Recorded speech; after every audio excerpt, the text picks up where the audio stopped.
Hi, everybody. Let me know if we're getting a good connection because it seems when I'm outside, I have technical difficulties by far more than I normally do. So, I want to hit everybody up and like, let's talk. Let's let's connect. Um, it's so interesting because there's been a lot on my mind and there's a lot going on. And what are we going to do about wow, the emotional complexity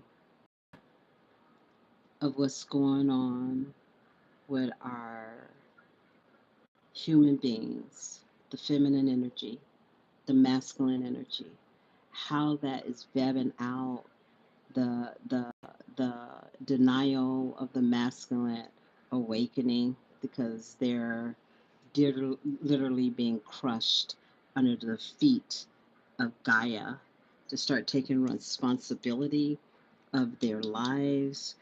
We are, as women, are being called. What are we being called to do? To find ourselves, love ourselves, and make a stand for ourselves. And in that stand that we are making for ourselves, we are saying no more misogyny, no more sexualizing me, no more placating this behavior to me because I am no longer that person. You know, I bring this up often. Like, we all need to do an auric field cleanse to open up our third eye. And let me tell you, girls, when your third eye is open, you can see bull crap a mile away. The moment they come into your auric field and they're not worthy, because you are the prize, you are the divine essence of her. You have the ability to say no, and you have the ability to say acceptance. They must come to you in humility because at the end of the day, it is your internal power that creates the moral fiber of our society. Yeah, it's us. So if you allow a man to walk on you, that man will walk on every woman after you because you gave permission. Every time you allow a man to walk all over your essence, you're actually signing an invisible contract to all feminine energy that that is okay. Every time you make a reaction or an action to how you live as a feminine energy, you are giving the masculine energy visible contract to be able to do what he's doing against the purpose of the feminine energy. That's why the feminine energy had to have an awakening because we were trying to get all this attention from the wrong people. We cannot live like that, nor can we exist like that as a society. Hold up, I gotta get my dog. Gorgeous, gorgeous, you do not stray. Come here, come here. You need to go right up there. Thank you. Sit down, baby. Sit down. Sit down. So, as I'm saying, unless women wake up, men will not. They will not have their awakening. Why would they? Why would they? Why would they if you allow your auric field to have access at all times, no matter how the behavior is? There is a call to us all to begin to rise up against sexualizing. It is an epidemic in our society, and that's why we're seeing so much trafficking. That's why we're seeing so much uh, just like, why would you do this to children in the feminine energy? But let me tell you something, you guys. Um, like I said, like my family, we all been in some healing. We've been all our whole, me and my daughters. I have three daughters, and we've been in the healing process probably for about, I would say, 1 to 2 years. All of us we had come together because my daughters did not want to perpetuate the unloving themselves that is going on and going out within the world. And so if you have this perpetual feeling that you need to be loved, that you need to have somebody, that you need to be validated, guess what? You're gonna get somebody that's gonna come with you with fake love, gonna have somebody that's gonna validate you so they can give you fake love. And then when it's all said and done, they have drained you, they've taken your life force. And have you ever just been in a relationship that at the end of the relationship you were exhausted? I just had a client tell me in February she broke up with her man, and she said that when they broke up, she literally felt this weight off her shoulders. There was almost like this heavy weight. It came off her shoulder. And then she began to excel. And the only reason that can happen, because I really believe that men that are divine, they offer so much more than these dusties do. Because and you know what, we got a new name for them now. They call dusties, because they come and they dust on your essence and they leave you empty without anything. Not only do they want to take your self-esteem, not only do they want to take your love, not only do they want to take your forgiveness, not only they want to take your unconditional love, they want to take it all. And then when their bellies are full, now mind you, they haven't done nothing. They haven't done nothing to earn that. And when their belly's all full, guess what they do? They walk around, because guess what? They're parasites. And I'm not saying this for all men. Like I said, I got some wonderful men in my life. I have some beautiful men that are divine. I have some beautiful men that are tapped in to their feminine and their masculine energy. And as a female, we've been talking about this a lot. How do you, as a female in a culture of men that are coming into your life in a nefarious way? Because when guys come into your life in a nefarious way and they have bad intent, or they're not giving 100%, what ends up happening, you drop down in your masculine energy. And this is one thing that questions that I've been getting from a lot of females is like, how do I separate the two? Because a lot of times the feminine energy, her, when you go out of your four walls, you have to be in your masculine energy sometimes, because you always got people crawling out, crawling up, crawling, trying to crawl around you to get your attention. And so how do you combat that? How do you go out there, go into your job? Because a lot of times the job is masculine energy. A lot of women don't work around predominantly women.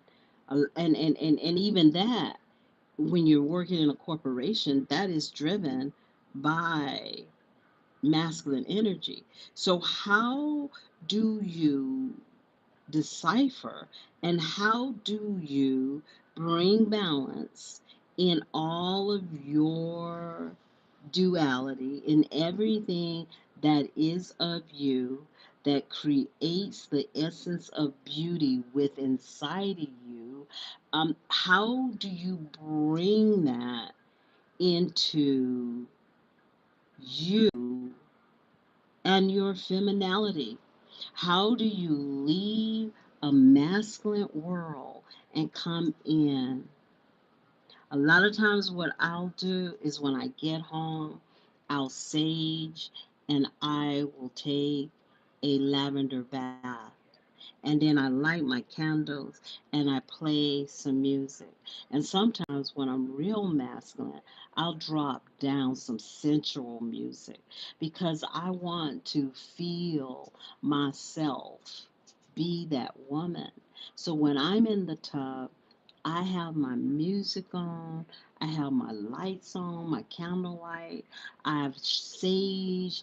I love feeling the way my body feels because I want to be reminded of who I am, even though sometimes I have to go into a masculine world. And I tell men today, if you are constantly telling a woman that she's masculine, that means you're lacking something because women don't desire to be in their masculine energy. That is a scientific fact. Women have been forced into the masculine role because we have to deal with misogyny on a 24/7. We have to deal with misogyny on a 24/7.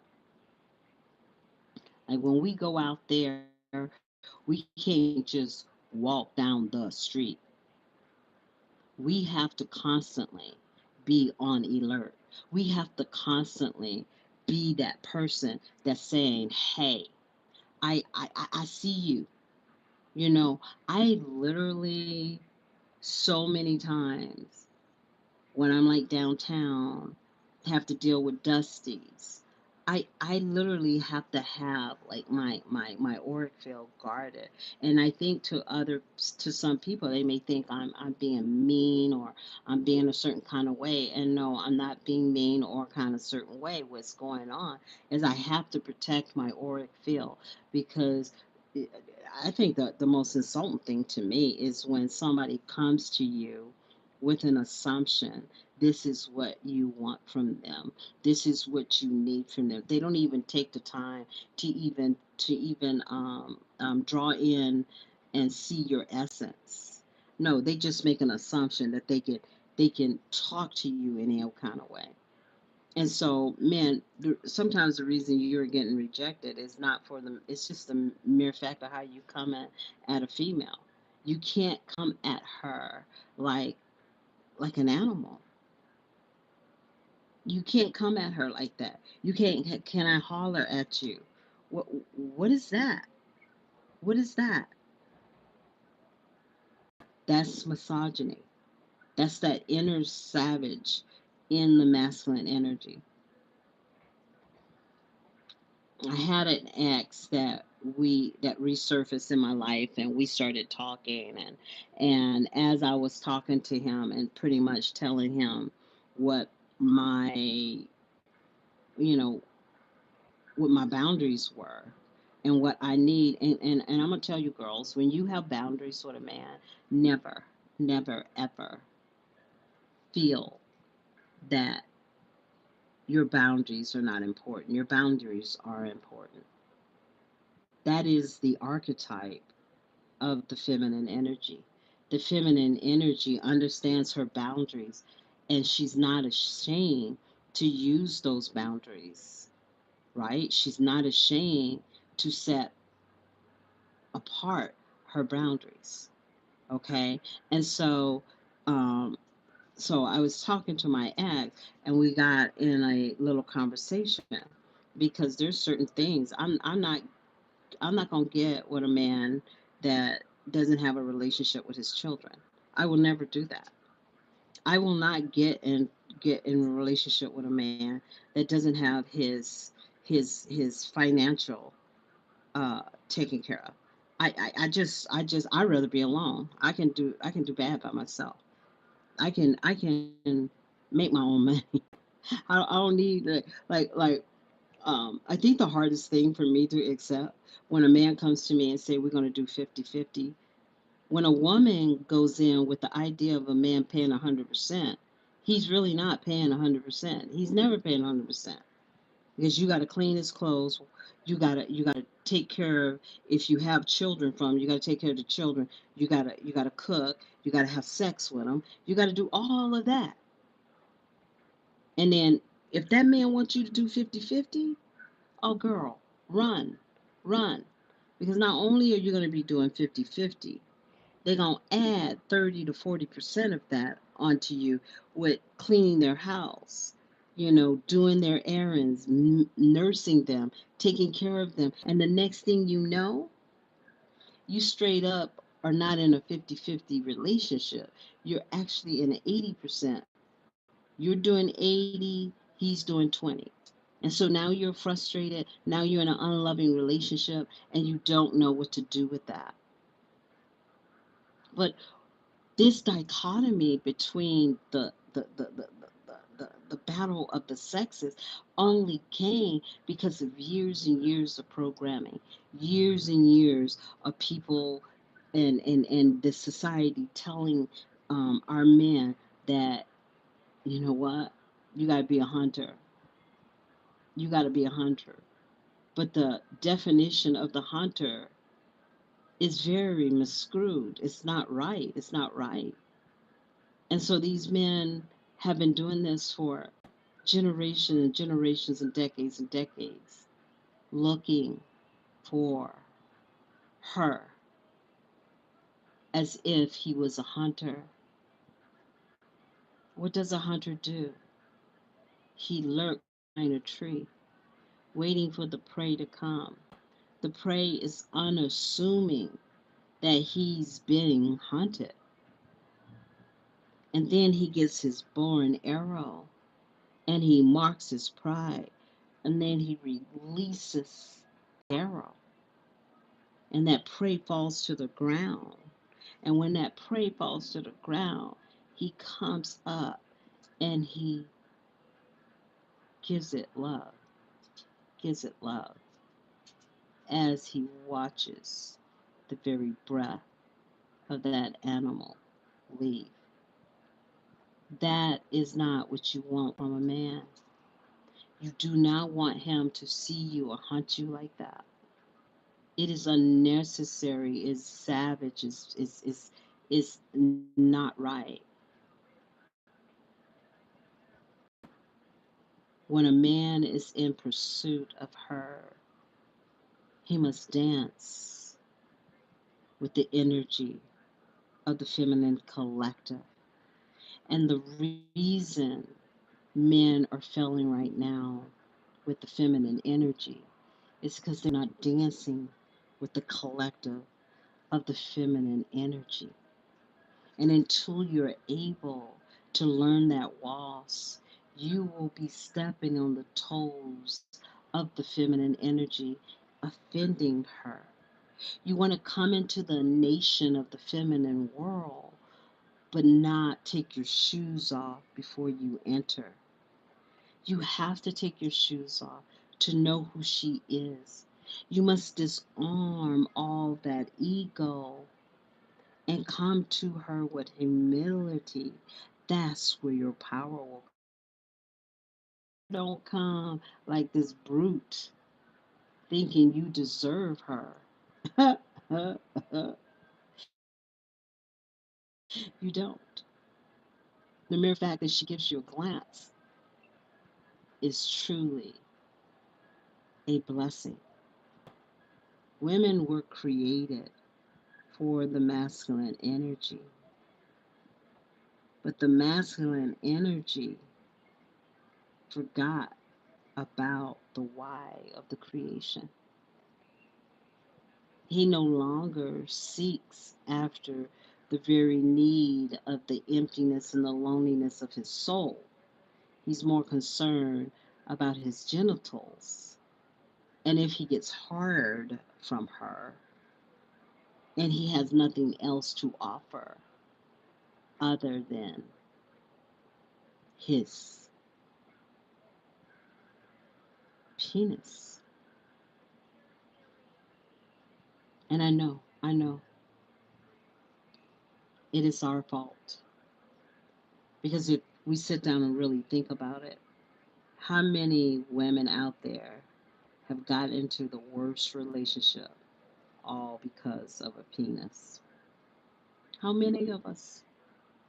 How many of us have made the bad decision in choosing a mate because he was good in bed or because he was terrible in bed, but he had money? How many of us has lost sight of the why we choose a mate? We choose a man in our lives because there is a energetic connection. There is a spiritual connection to this person.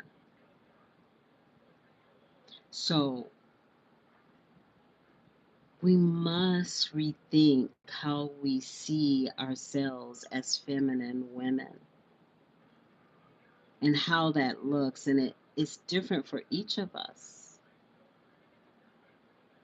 And what we need to do and what we're trying to do in this collective is find ourselves.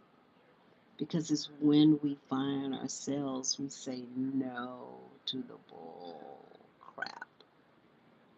I know you cannot come into my auric field because when you come into my auric field, you must be clean of and with an intention. And it's so weird because when your third eye is open and somebody comes in, you can tell if they're nefarious. You can feel the red flags. What we're learning here today is we're learning how to know when we feel those red flags, not to have this debate with ourselves. It is our inner feminine energy saying, he's not a good mate for me. He's not a good mating mate for me. He's not going to bring growth in the collective for me if we're together. And a lot of times those relationships are very combative. A lot of times those relationships leave you empty because all they came to do is to steal your life force.